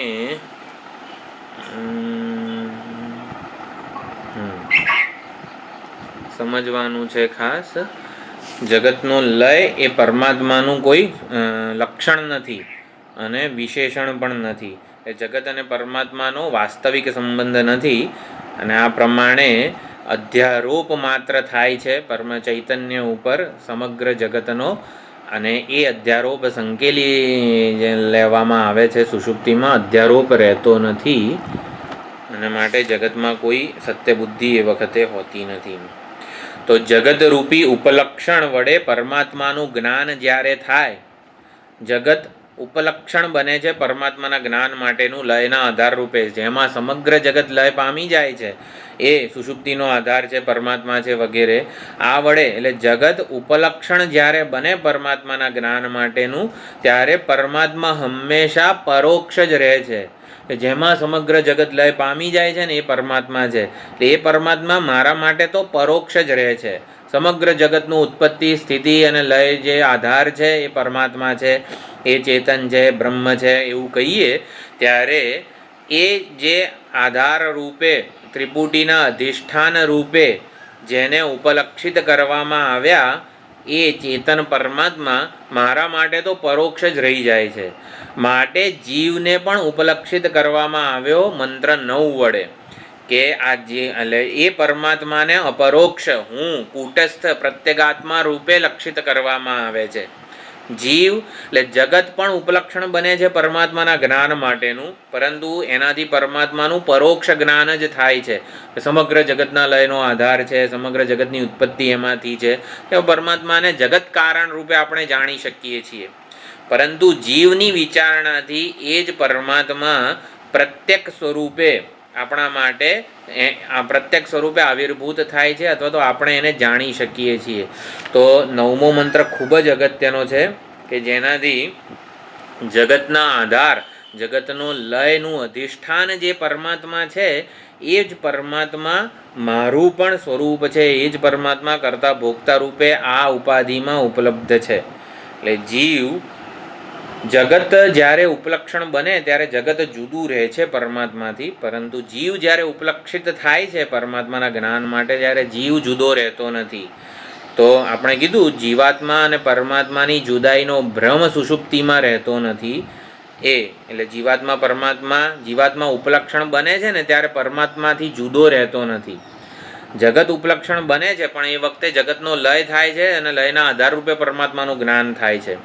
પરંતુ જીવ જ્યારે ઉપલક્ષણ બને છે ત્યારે પરમાત્માને પોતાનાથી અભિન્ન સ્વરૂપે જે બતાવી દે છે. એટલે એ શહી દ્રષ્ટા સ્પષ્ટા શ્રોતા બુદ્ધા મુંદા એ જે છે વિજ્ઞાનાત્મા પુરુષ, એ પરે અક્ષરે આત્મની સંપ્રતિષ્ઠતે, એ પરબ્રહ્મ કૂટસ્થ ચૈતન્ય પ્રત્યેગાત્મા એ પરબ્રહ્મ સ્વરૂપે જ રહે છે. એટલે ઉપાધિ સંબંધ ન રહેવો એ જ ઉપહિતનો લય છે. ઉપાધેયમાં ઉપાધિ સાથે સંબંધ જ ન રહે એ પ્રમાણે જીવાત્મા પરમાત્માનું ઐક્ય એટલે આપણે સમજવાનું કે જુદાઈનો ભ્રમ રહેતો નથી જીવાત્મા પરમાત્મા. એટલે જગત સ્વયં જડ છે, માટે સ્વયં જગત પોતે પોતાને ઉપલક્ષણ બનાવે છે પરમાત્માના જ્ઞાન માટેનું, પણ જડ હોવાથી એ ત્રિપુટીનું અધિષ્ઠાન પણ આપણા માટે પરોક્ષ જ રહે છે. જીવ પોતે ઉપલક્ષણ બને છે એ શહી દ્રષ્ટા સ્પષ્ટા શ્રોતા મંતા વિજ્ઞાનાત્મા પુરુષ વડે, અને સ્વયંને ઉપલક્ષિત કરીને પરમાત્માને સ્વયં રૂપે સમજાવી શકે છે, પોતાનાથી અભિન્ન સ્વરૂપે સમજાવી દે છે. એટલે જગતને ઉપલક્ષણ જ્યારે જ્યારે બનાવીએ, આ સમગ્ર જગતનું કારણ, જગતનું અધિષ્ઠાન પરમાત્મા છે એવું કહીએ, ત્યારે પરમાત્માનું સત રૂપ સ્પષ્ટ થાય છે, સત રૂપની ઓળખ થાય છે. અને જીવને જ્યારે ઉપલક્ષણ બનાવીએ ત્યારે પરમાત્માનું ચિત્ત અને આનંદ રૂપ છે એ આપણે સ્પષ્ટપણે ઓળખી શકીએ છીએ. એ જીવ ઉપલક્ષયિતા છે અને જગત ઉપલક્ષણ છે. તો જીવ પોતે પોતાને ઉપલક્ષણ બનાવી શકે છે અને પરમાત્મા સાથે એનું અભિન્ન સ્વરૂપ જાણી શકે છે. સ્વયંને સમજીને જ એ પરમાત્માનું ચિદ્રૂપ ઓળખી શકે છે. તો બંનેની જરૂર છે. 7, 8 અને 9 જે મંત્રો છે એમાં 7, 8 એટલે કે 8મો મંત્ર એ જગત, એટલે જગત રૂપના માધ્યમથી જગત રૂપે જ્યારે ઉપલક્ષિત થાય પરમાત્મા, ત્યારે પરમાત્માને સર્વ અધિષ્ઠાન રૂપે, સર્વ વ્યાપક રૂપે ઓળખી શકીએ છીએ. સમગ્ર જગત પરમાત્મામાં લયના આધાર રૂપે હોય તો પછી જ્યારે ઉત્પત્તિ થાય ત્યારે એ સમગ્ર જગતમાં એ સર્વ વ્યાપક રૂપે જ અવેલેબલ હોય. એટલે જગત પરમાત્માને સર્વ અધિષ્ઠાન રૂપે કે પરમાત્માની સર્વ વ્યાપકતા ઓળખાવે છે. અને જીવ રૂપે પરમાત્માનું પ્રત્યક્ત્વ એટલે હુંપણું, એ પરમાત્મા મારાથી જુદા નથી ઓળખાતા. જીવ જ્યારે ઉપલક્ષણ બને ને ત્યારે પરમાત્મા હું રૂપે એની ઓળખ થાય છે. આ પ્રમાણે છે. ખાલી જીવરૂપ જ્યારે ઉપલક્ષણ બને ને તો પરમાત્માનું પ્રત્યક્ત્વ જ સમજી શકાય છે, સર્વ વ્યાપકતા ના સમજી શકાય. અને જ્યારે જગતની પણ બોટલ ના 1 मिनट देखती हूँ. એટલે સર્વ વ્યાપક અને સર્વ અધિષ્ઠાન રૂપે જગત રૂપી ઉપલક્ષણથી ઓળખાય છે, પરંતુ પ્રત્યેક રૂપે જગતથી ઓળખાતા નથી પરમાત્મા. જ્યારે જીવની વિચારણાથી, આ ભોગતાની વિચારણાથી આપણને ચિદ્રૂપ સમજાય છે, પ્રત્યક્ત્વ સમજાય છે, સર્વવ્યાપકતા નહીં જણાય. સર્વવ્યાપકતા જાણવી હોય પરમાત્માની, સર્વ અધિષ્ઠાનપણું, તો જગતરૂપી ઉપલક્ષણ બને છે. અને એ જ પરમાત્માને પ્રત્યક સ્વરૂપે ઓળખવા હોય તો જીવ ઉપલક્ષણ બને છે. તો 9મા મંત્રમાં આવી રીતે જીવ ઉપલક્ષણ બને છે અને 8મા મંત્રમાં જગત ઉપલક્ષણ બને છે. એટલે વ્યાપકતા અને પ્રત્યકતા બંને જરૂરી છે. મંત્ર 8 અને 9થી આપણને વ્યાપકતા અને પ્રત્યકતા એ બંને આપણે સમજી શકીએ છીએ. તો આ જ વસ્તુ અહીંયા હવે જ્ઞાનનો ઉપદેશ પૂરો થાય તો પછી જ્યારે જ્યારે પૂર્ણાહુતિ હોય ઉપદેશની ત્યારે ફળ કથન પણ હોય. તો 10મા અને 11મા મંત્રમાં ફળ કથન કહેવામાં આવે છે. તો 10મો મંત્ર હું બોલું છું. પરમ એવ અક્ષરમ પ્રતિપદ્યતે સયોહ વૈ તદ અચ્છાયમ અશરીરમ અલોહિતમ શુભ્રમ અક્ષરમ વેદયતે યસ્તુ સૌમ્ય સ સર્વજ્ઞઃ સર્વો ભવતિ તદેશ શ્લોકઃ. સ યોહ વૈ એટલે કે અહીંયા અધિકારીની દુર્લભતા બતાવે છે. એવું જે કંઈ પણ જાણી લે છે, પરમ એવ અક્ષરમ, એટલે જે પરમાત્માને આવી રીતે લયના આધાર રૂપે અને પ્રત્યક રૂપે ઓળખી લે છે, તે પરમ એવ અક્ષરમ પ્રતિપદ્યતે, આવા રીતે લયના આધાર રૂપે ત્રિપુટીના અધિષ્ઠાન રૂપે જાણવાથી એ અધિષ્ઠાનને પરમ એવ અક્ષરમ, એ બ્રહ્મને પ્રતિપદ્યતે પ્રાપ્ત થઈ જાય છે. એમ નિશ્ચયપૂર્વક વૈ એમ નિશ્ચયપૂર્વક કહી શકાય છે. તો એના કેવા કેવા લક્ષણો છે? અચ્છાયમ, અશરીરમ અને અલોહિતમ. એટલે એમાં ભાષ્યકાર એટલે સમજવાનું છે, કારણ શરીર રહિત, સૂક્ષ્મ શરીર રહિત અને સ્થૂળ શરીર રહિત એવું જે ચૈતન્ય છે એ શુભ્રમ, અત્યંત વિશુદ્ધ વિજ્ઞાન સ્વરૂપ છે. અક્ષરમ, અક્ષરમ એટલે અવિનાશી છે. અને વેદયતે, જે આવા ત્રિપુટીના અધિષ્ઠાનને અચ્છાયમ, અશરીરમ, અલોહિતમ, શુભ્રમ, અક્ષરમ એ રૂપે જાણી લે છે, વેદયતે જાણી લે છે, એ પરમ એવ અક્ષરમ પ્રતિપદ્યતે, એ એને પ્રાપ્ત થઈ જાય છે. બ્રહ્મને જાણનારો બ્રહ્મને પ્રાપ્ત થઈ જાય છે, એ પ્રમાણે વાક્ય છે. સ સર્વજ્ઞ સર્વ ભવતિ, એ સર્વજ્ઞ થઈ જાય છે, સર્વરૂપ થઈ જાય છે તદેશ શ્લોક સર્વાત્મા થઈ જાય છે. ઘડા રૂપે રહેલી માટી જ્યારે પોતાના માટી સ્વરૂપને જાણી લે છે ત્યારે એ માટી સર્વાત્મા થઈ જાય છે. તો માટી જ્યારે જાણ્યું નહોતું ત્યારે સર્વાત્મા નહોતી. હા, માટી બધા માટીના કાર્યોમાં પ્રવેશી જાય છે. ઘડા રૂપે રહેલી માટી પોતાના માટી સ્વરૂપને જાણે ત્યારે બધા માટીના પાત્રોમાં પ્રવેશી જાય છે, સર્વરૂપ થઈ જાય છે. જાણે કે બહુ મોટું વાક્ય હોય, પરંતુ અહીંયા એટલે વ્યષ્ટિ તાદાત્મ્ય છૂટવું એ જ સર્વરૂપતા છે. એટલે કે હું અબ્રહ્મ નથી, બ્રહ્મવાઈદમગ્ર આસીત તદાત્માનમેવા વેદ અહમ બ્રહ્માસ્મિતિ તસ્માત તત્સર્વમ અભવત. એટલે બ્રહ્મ રૂપે જાણે છે શ્રોતા પોતાને, એ જાણે ને એ પહેલાં પણ એ બ્રહ્મ સ્વરૂપ જ હોય છે. તદાત્માનમેવા વેદ, બ્રહ્મ સ્વરૂપે બ્રહ્મએ આત્માને જાણ્યું. બ્રહ્મને જાણ્યું એવું નથી કીધું. જુઓ, બ્રહ્મએ તદ આત્માનમ એવ અવેદ, બ્રહ્મએ આત્માને જાણ્યું અને તસ્માત તત્ સર્વમ અભવત, અને એ સર્વ બની ગયું. બ્રહ્મએ આત્માને જાણ્યું અને એનાથી બ્રહ્મ સર્વ બની ગયું. તો જાણ્યું એ વખતે એટલે આત્મા એક તો સર્વરૂપ હોવો જોઈએ, આત્મા બ્રહ્મ જ હોવો જોઈએ, આ પ્રમાણે સમજવાનું છે. 1:4:10 જે બૃહદારણ્યકની કંડિકા છે એ. એટલે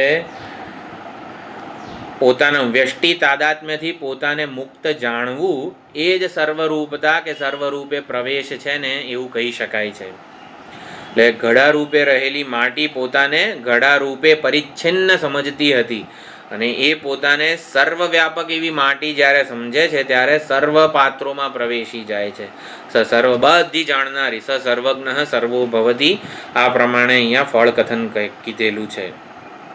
જરા પણ સંશય નથી, પ્રાપ્ત કરી જ લે છે. સયો હવૈ તત્ અચ્છાયમ અશરીરમ અલોહિતમ, એટલે એ સર્વજ્ઞ સર્વરૂપ થઈ જાય છે. એટલે ચૈતન્ય આપણને જ્યાં સુધી આ વ્યષ્ટિ ઉપાધિની વિશેષતા વાળું જણાય છે ત્યાં સુધી એ રૂપે જ આપણને ચૈતન્યનો લાભ થાય છે. પરંતુ એ ચૈતન્યને જ્યારે વ્યષ્ટિ ઉપાધિના ધર્મોથી વિશેષતાઓથી પૃથક અસંગ સ્વરૂપે ઓળખી લઈએ, વ્યષ્ટિ દેહ તાદાત્મ્ય વિનાનું એને ઓળખી લઈએ છીએ. કઈ રીતે? સુષુપ્તિની વિચારણા. સુષુપ્તિમાં કોઈ ઉપાધિ નથી, ઉપાધિનું તાદાત્મ્ય નથી, અને માટે એ વખતે એ સર્વરૂપ થઈ જાય છે. તો આ પ્રમાણે એને ઓળખી લઈએ તો સુષુપ્તિમાં જે સૂતેલો છે ને એને પરમાત્માનું સ્વરૂપ કહી શકાય છે. સુષુપ્તિમાં કોઈને પણ આપણે હણવો ના જોઈએ. માણસ ઊંઘતો હોય ત્યારે હણવો ના જોઈએ. કેમ? કારણ કે એ સર્વરૂપ હોય છે. એટલે બહુ મોટું પાપ લાગે આપણને. એટલે શું હતું, વ્યષ્ટિ દેહ તાદાત્મ્ય તૂટે ને એટલે એ જીવ પરમાત્માથી જુદો રહેતો નથી, પરમાત્માથી જુદાઈ એની રહેતી નથી, એટલે સર્વરૂપ જ થઈ જાય છે. તો સુષુપ્તિમાં તો ભગવાને એવી વ્યવસ્થા કરી છે કે વ્યષ્ટિ દેહ તાદાત્મ્ય નથી રહેતું, પરંતુ એ જ વસ્તુ જે સુષુપ્તિમાં અનુભવાય છે આપણે જ્ઞાનથી વિચારથી પ્રાપ્ત કરવાનું છે કે વ્યષ્ટિ દેહ તાદાત્મ્ય તૂટે એટલે સમષ્ટિથી જુદા રહેતા નથી આપણે. હું ગુજરાતી છું, હું અમદાવાદી છું એવું અભિમાન જ મને હું ભારતીય છું એનો લાભ નથી લેવા દેતું.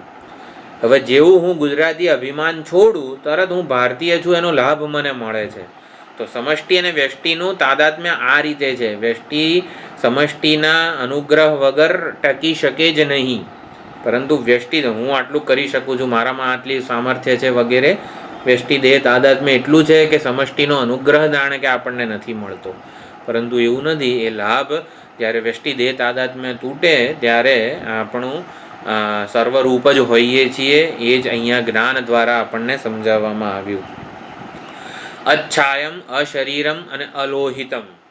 એ જે છે અચ્છાયમ એટલે કારણ શરીર વર્જિત, અશરીરમ એટલે સૂક્ષ્મ શરીર વર્જિત, અને અલોહિતમ એટલે સ્થૂળ શરીર રહિતનું. એવા પરમાત્મા જે ચૈતન્ય છે એ ત્રણે ત્રણ શરીરની ઉપાધિ વગરનું છે. ઉપાધિ વિનાનું છે. આ પ્રમાણે અવસ્થાત્રય વિવેકથી સ્વપ્ન અને સુષુપ્તિની અવસ્થાનો પણ આપણને આ ચોથા પ્રશ્નમાં વિવેક વિચારણા પ્રાપ્ત થઈ જાગ્રતની પ્રથમ 3 પ્રશ્નોમાં થયેલી છે. એટલે તુરીય અક્ષર સાથે આપણો અભેદ અહીંયા બતાવેલો છે. અચ્છાયમ અશરીરમ અલોહિતમ એ એટલે ત્રણેય અવસ્થાત્રય વિલક્ષણ ચૈતન્ય ઓળખાયું અને એ કેવું છે? શુભ્રમ અક્ષરમ, અને એ જ વિશુદ્ધ અને અવિનાશી છે. એટલે એ કુટસ્થ ચૈતન્ય બ્રહ્મ છે, સાક્ષી પ્રત્યેગાત્મા જ આ બ્રહ્મ છે, સર્વરૂપ છે ને એવું જે તત્વમસી મહાવાક્ય છે એ અહીંયા આવી રીતે પણ કહેવામાં આવ્યું. તો ઐક્યને જાણનારને ફળ શું મળે છે? સ સર્વજ્ઞ સર્વ ભવતી. તો આ પ્રમાણે એ ફળ અહીંયા કહેવામાં આવ્યું. સર્વરૂપતાની પ્રાપ્તિ એને થાય છે. એટલે કે પોતે આવી રીતે વ્યષ્ટિ રૂપે એકલો રહેતો નથી, અપૂર્ણ રહેતો નથી, પૂર્ણ બ્રહ્મ સ્વરૂપની પ્રાપ્તિ એને થાય છે.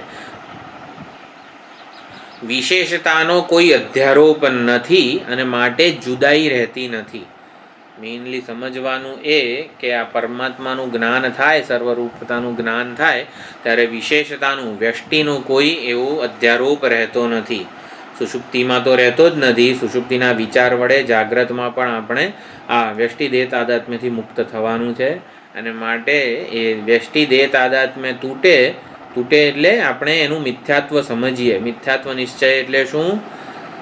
આ શરીર મિથ્યા છે એટલે શું? મિથ્યાત્વ નિશ્ચય પ્રતિદેહ છે.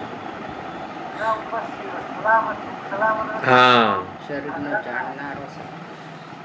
જો મિથ્યાત્વ નિશ્ચય જગત મિથ્યા છે એટલે સુખ અને સલામતીનું સાધન એ ન બની શકે એવું છે. એટલે જગત મિથ્યા ક્યારે થાય આપણને? જ્યારે આપણે જગત માટે ઓબ્જેક્ટિવ થઈ જઈએ, નિરપેક્ષ. સુખ અને સલામતી માટે આપણે જરા પણ એના પર જરા પણ નિર્ભર ન હોઈએ.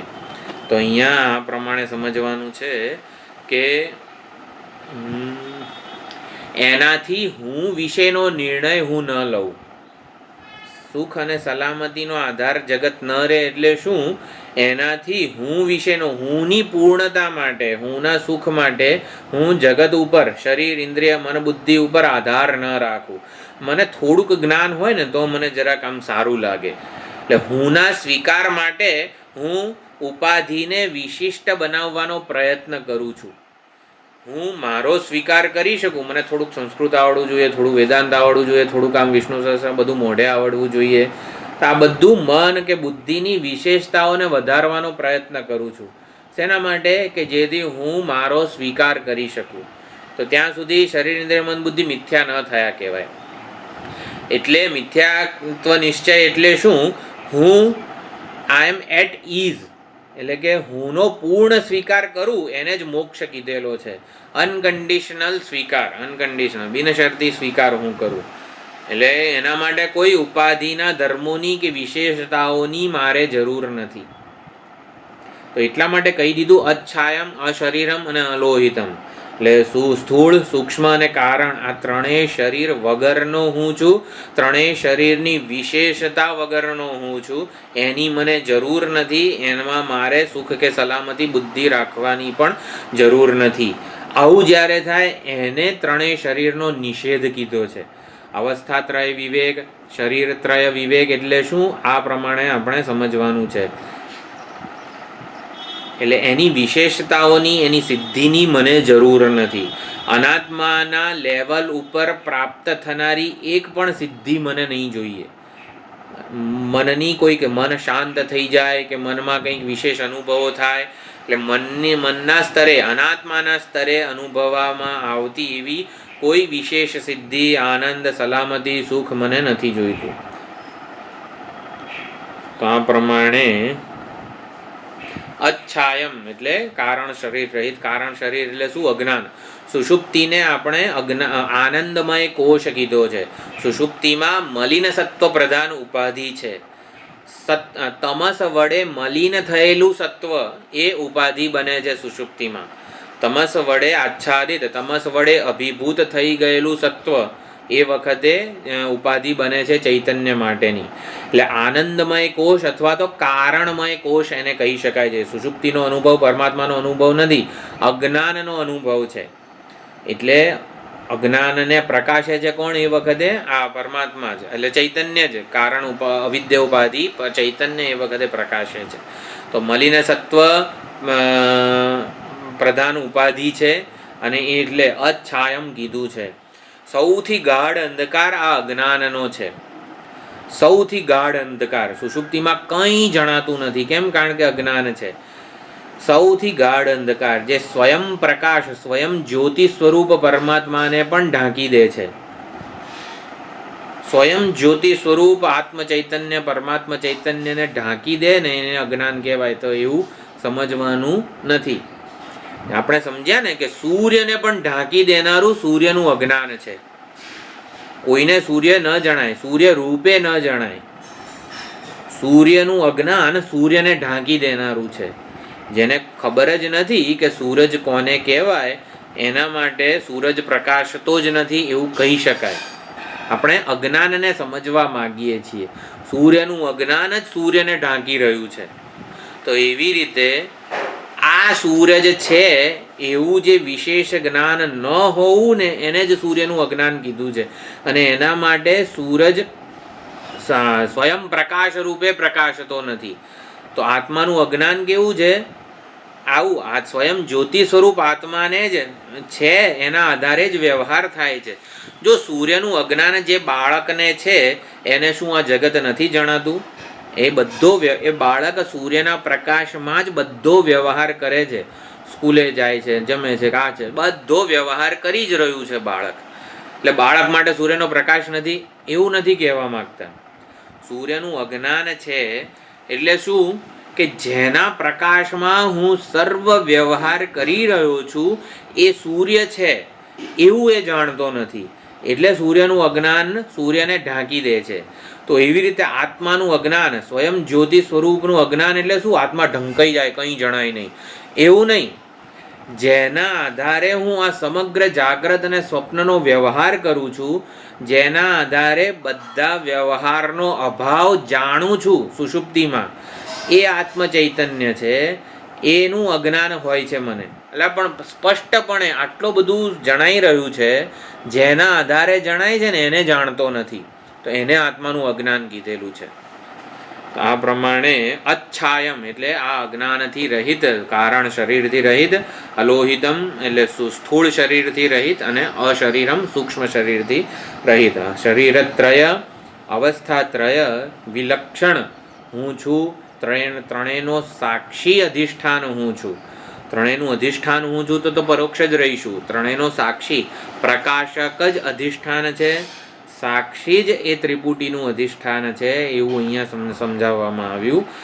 એટલે આવું જે છે સાક્ષીનું અધિષ્ઠાન એ સર્વજ્ઞ સર્વભવતી, એ જે જાણી લે છે એ સર્વને પ્રાપ્ત થઈ જાય છે. અપરિચ્છિન્ન સ્વરૂપે જ એ અવસ્થિત રહે છે એની. તો આ પ્રમાણે સર્વજ્ઞ સર્વ ભવતી 10મા મંત્રમાં કીધું. તદેશ શ્લોક એટલે જે પ્રશ્નોપનિષદ છે એ બ્રાહ્મણોપનિષદ છે. એ પોતે સંહિતાના મંત્રને, ઋક મંત્રને ટાંકે છે. તો એ જે પોતે જે ફળ કીધું તો ફળનું સમર્થન આપતું ઋગ્વેદનું જે ઋચા છે એ કહે છે 11મા મંત્રમાં, વિજ્ઞાનાત્મા સહ દેવૈશ્ચ સર્વૈઃ પ્રાણાભૂતાની સંપ્રતિષ્ઠન્તિ યત્ર તદક્ષરં વેદયતે યસ્તુ સૌમ્ય સ સર્વજ્ઞઃ સર્વં એવ આવિવેશ ઇતિ. તો વિજ્ઞાનાત્મા કોને કીધું તું આગળ 9મા મંત્રમાં? એષ હિ દ્રષ્ટા સ્પષ્ટા શ્રોતા બોદ્ધા વિજ્ઞાનાત્મા પુરુષ, એ કૂટસ્થ ચૈતન્ય કે પ્રત્યેગાત્માને જે જાણી લે છે. સ દેવૈશ્ચ સર્વૈઃ સર્વૈઃ આ પ્રમાણે પ્રાણાઃ ભૂતાની સંપ્રતિષ્ઠન્તિ યત્ર. દેવો એટલે કે આ અધિભૂત, અધ્યાત્મ, અધિભૂત અને અધિદૈવ સહિત આ બધું જેમાં સંપ્રતિષ્ઠન્તિ યત્ર જેમાં અવશિષ્ટ રહે છે, અવસ્થિતિ પામે છે, એ લયનો આધાર તદક્ષરમ એ અક્ષર પરમાત્માને જે આવી રીતે સમગ્ર અધ્યાત્મ અધિભૂત અને અધિદૈવના આધાર રૂપે લયના આધાર રૂપે જાણી લે છે, યસ્તુ સૌમ્ય હે સૌમ્ય તે સર્વજ્ઞ સર્વમ આવિવેશયિતિ, એ સર્વજ્ઞ થઈ જાય છે અને સર્વમાં પ્રવેશી જાય છે. આપણે સમજવાનું સર્વમાં પ્રવેશી જવું એટલે શું? આપણા માટે કોઈ એક ઘટના નથી, આમ જ્ઞાન થશે એટલે આમ બધામાં આપણે આમ પ્રવેશી જઈશું એવું નથી. પ્રવિષ્ટ છીએ જ. કઈ રીતે? ચૈતન્ય સ્વરૂપે, અધિષ્ઠાન સ્વરૂપે આપણે છીએ સર્વમાં. તો માટી જે પોતાને ઘડા રૂપે પરિચ્છિન્ન જાણતી હતી, એ ઘડારૂપી પરિચ્છિન્નતાથી જ્યારે મુક્ત થાય છે, પોતાના માટી સ્વરૂપને જાણે છે, ત્યારે એ સર્વ પાત્રોમાં પ્રવેશી જાય છે. તો એવી જ રીતે આ ઉપાધિમાં જે કૂટસ્થ ચૈતન્યને જાણી લે છે, જો અહીંયા લખ્યું છે શું? વિજ્ઞાનાત્મા. વિજ્ઞાનાત્મા એટલે કૂટસ્થ પ્રત્યેગાત્મા, સાક્ષી ચૈતન્ય, જેને અવસ્થાત્રય શરીરત્રય પંચકોશથી વિલક્ષણ એવું સાક્ષી કૂટસ્થ ચૈતન્ય કીધું છે કે જે પોતાને આવી રીતે સાક્ષી કૂટસ્થ રૂપે જાણી લે છે, નિરાકાર ચૈતન્ય રૂપે જાણી લે છે, એ સર્વમાં પ્રવેશી જાય છે. એના માટે પછી બીજું કંઈ પોતાનાથી જુદું રહેતું નથી. જે માટી પોતાને ઘડા રૂપે જાણતી હતી, એ પોતાને માટી રૂપે જાણી લે છે. જે જીવ પોતાને એક ઉપાધિમાં બદ્ધ માનતો હતો, એ જીવ પોતાને નિરાકાર ચૈતન્ય સ્વરૂપે જાણી લે તો નિરાકાર ચૈતન્ય અધિષ્ઠાન છે અને સર્વમાં રહેલું છે, સર્વના આધાર રૂપે રહેલું છે, માટે સર્વમાં પ્રવેશી જાય છે. સર્વમ આવિવેશ એવું કીધેલું છે. આ 10મો અને 11મો મંત્ર સમગ્ર ચતુર્થ પ્રશ્નનો સાર કહી શકાય. એ પ્રમાણે ચોથો જે આ છે એને સાર છે. જ્ઞાનીને સર્વાત્મ ભાવની પ્રાપ્તિ થાય છે. જ્ઞાન વડે સર્વાત્મ ભાવની પ્રાપ્તિ ક્યારે થાય? સર્વરૂપ જ્ઞાન પહેલાં પણ એ સર્વરૂપ હોય તો જ જ્ઞાનથી સર્વરૂપતાની પ્રાપ્તિ થાય. એટલે થાય જે શું? વ્યષ્ટિ પરિચ્છિન્ન રૂપ સાથેનું તાદાત્મ્ય ન રહેવું, એ જ અપરિચ્છિન્ન સ્વરૂપની પ્રાપ્તિ છે. હું નિરાકાર ચૈતન્ય છું, એટલે શરીર વિશિષ્ટ નથી, અવસ્થાત્રય વિશિષ્ટ નથી, પંચકોશ વિશિષ્ટ નથી, એવું ચૈતન્ય હું છું. નિર્વિશેષ ચૈતન્ય છું, નિરાકાર ચૈતન્ય છું. એવું જે ત્વમપદ શોધનથી પ્રાપ્ત થાય, ચૈતન્યનું શુદ્ધ લક્ષ્ય લક્ષિત અર્થ જ્યારે શોધિત અર્થ સ્વરૂપે આપણને જ્ઞાન પ્રાપ્ત થાય, ત્યારે એ જ સર્વાત્મકતા છે. એટલે સર્વ સ્વરૂપનું જ્ઞાન એ જ સર્વાત્મા રૂપે પ્રવેશ છે. એટલે પ્રવેશ છે એટલે કે સર્વાત્મતાની પ્રાપ્તિ જ્ઞાનથી પૃથક નથી. જ્ઞાન થાય અને પછી સર્વમાં પ્રવેશી જાય એવી કોઈ ઘટના નથી. માટી સર્વરૂપે હતી જ પહેલાંથી. એ જ માટી પોતાને એક રૂપમાં પરિચ્છિન્ન જાણતી હતી. એમ ચૈતન્ય અધિષ્ઠાન સ્વરૂપે સર્વત્ર પ્રવેશેલું જ છે. એ જ અધિષ્ઠાન ચૈતન્ય પોતાને એક રૂપમાં બદ્ધ પરિચ્છિન્ન માનતું હતું. એ પરિચ્છિન્નતાનું તાદાત્મ્ય ન રહેવું, એ જ સર્વરૂપે અવસ્થિતિ છે. તો આ પ્રમાણે સર્વમ આવિવેશ એટલે હી એન્ટર્સ એવરીથિંગ એવું આપણે ઇંગ્લિશમાં કહીએ, હી એન્ટર્સ એવરીથિંગ, હી બિકમ્સ એવરીથિંગ. પરંતુ આ ઔપચારિક વાતો જ છે. આમ સર્વ અસર્વ છું અને અબ્રહ્મ છું એ ભ્રમ માત્ર દૂર થાય છે. સર્વ અને બ્રહ્મ સ્વરૂપે એની અવસ્થિતિ એ પોતાને સ્પષ્ટપણે ઓળખી શકે છે. તો સુંદર આ રીતે ત્વમપદની વિચારણા, અવસ્થાત્રય સુષુપ્તિની વિચારણા, ખરેખર આપણા માટે સુષુપ્તિના અનુભવનું સુંદર વિશ્લેષણ આ ચતુર્થ પ્રશ્નમાં થયું છે. ઉપલક્ષણ બને છે ચતુર્થ પ્રશ્ન સૌથી વધારે અહીંયા અગત્યનો આપણા માટે આ રીતે છે. 8મો અને 9મો મંત્ર જગત 8મા મંત્ર વડે ઉપલક્ષણ બને છે પરમાત્માનું લયના આધાર રૂપે, અધિષ્ઠાન રૂપે.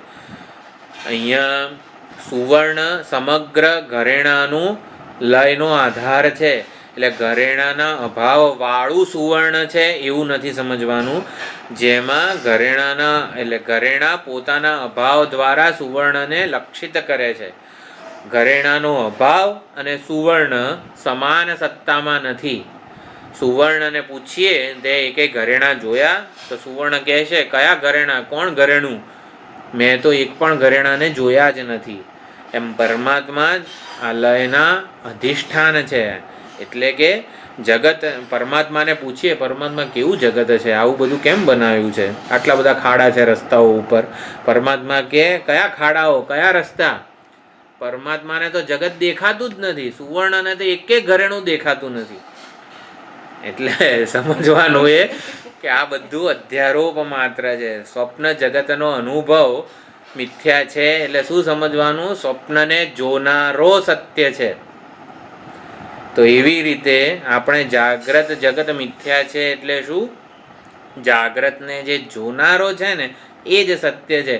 એના સિવાય, જાગ્રત દ્રષ્ટા સિવાય જે કંઈ પણ આપણને અહીંયા જણાય છે ને, જેટલા ખાડાઓ જણાય છે રસ્તાઓ ઉપર, આ કમર દુખી જાય, એ જે કંઈ પણ જણાય ને દેખાવ જ છે માત્ર. એટલે એટલી હદે એનું અસ્તિત્વ નહીં, એની સત્યતા નકારવાની છે. એટલે પણ કમર તૂટી જાય તો ક્યાંથી આપણને ખબર પડે? ખાડાઓમાં એકવાર પડીએ ત્યારે ખબર પડે. તો એ પડવું પણ એટલું જ જેટલું સ્વપ્નમાંથી જાગીએ છીએ આપણે, એ જ પ્રમાણે સમજવાનું છે. એને આટલી બધી સત્યતા આપી દીધેલી છે આ દેહમાં અભિમાનને લીધે. એટલે ગમે તે રીતે ખાડાઓની ચિંતા તો ખાડાઓ કરશે, પણ આપણે શું સમજવાનું છે?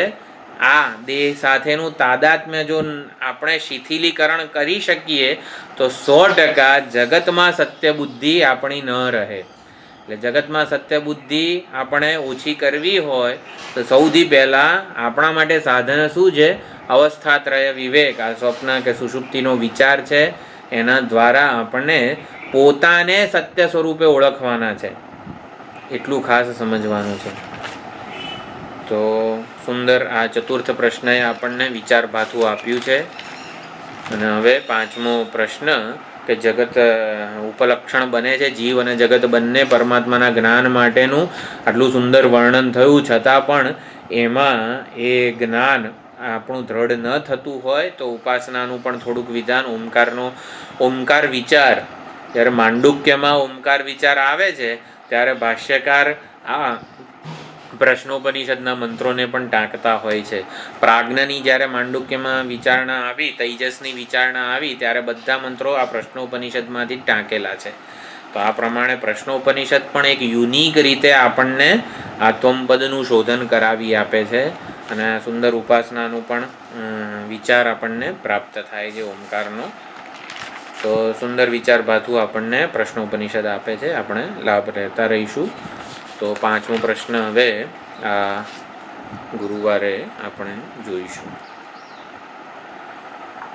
ઓમ પૂર્ણમદઃ પૂર્ણમિદં પૂર્ણાત પૂર્ણમુદચ્યતે પૂર્ણસ્ય પૂર્ણમાદાય પૂર્ણમેવાવશિષ્યતે. ઓમ શાંતિ શાંતિ શાંતિ. હરિ ઓમ. શ્રી ગુરુભ્યો નમઃ. હરિ ઓમ.